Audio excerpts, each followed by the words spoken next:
good morning, afternoon, evening, wherever you are. You're watching a discussion with Michael Hotch live. And I'm your host, Michael Hotch. Now with me I have 10 randomly selected members of the public who will comment on today's topic, tax and super. Starting with tax first. For those of you who are alien to the topic or regard it as pure fantasy, allow me to explain. In order to function properly, tax needs the contribution of not one, not two, but a large group of people. A major way tax affects people is through income tax, where many people contribute a chunk of their income to the government, who use that money to keep themselves functioning and increase welfare.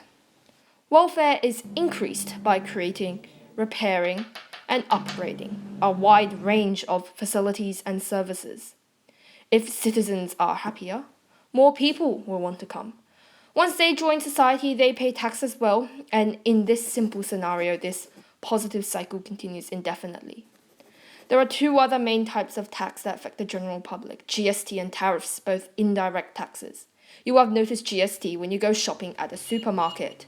It manifests as an additional 10% on top of all goods and services. Tariffs occur when a product comes from overseas. Prices are increased on all foreign imports, though domestic consumers foot the bill. Thus, the government creates revenue and protects local industries. Let's turn to a sample of the public who have been affected by tax and observe their thoughts on the aforementioned. Simply, it affects all taxpayers by taking their money away, but I'm okay with tax as long as it is used efficiently and carefully. Oh, well, there is high tax, but with our quality of life it seems worth it. I'm not sure how it exactly works, but I know that free public transport for students and public schooling derive from tax, so it should be something quite useful to have in society. I use tax to hang my drawings on the wall. Tax needs to be treated fairly. I think that it is relatively fair in Australia. We get tax rebates and taxes are generally proportional to our income. You've heard them, so we'll move on to superannuation now. It's basically to keep your spending in check while keeping your retirement fund secure. Your employer has to pay, regarding your untaxed income, a certain percentage of money, 10.5%, as of July 2022, that serves as superannuation into a super fund of your choice. Said super fund invests the money for you until you reach 67. Is super taxed too? The answer is yes, though generally at a 15% rate.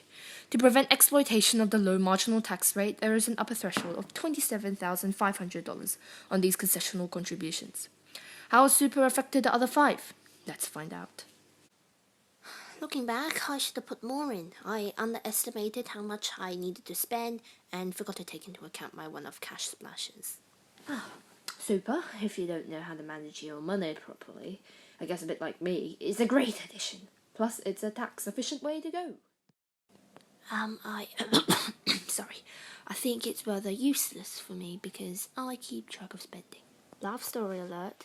I forgot to tell my various employers to put all my super into one fund, so I got affected by all those fees. I find super very beneficial. I'm very close to assessing my super. I'll probably take it all out in one go. Oh, phew, and that's all for today's show. You know what? Tune in next week as we discuss the arbitrary topic of various ways to peel a banana. Anyways, I'm your host, Michael Hotch. Thank you for watching. See you next time.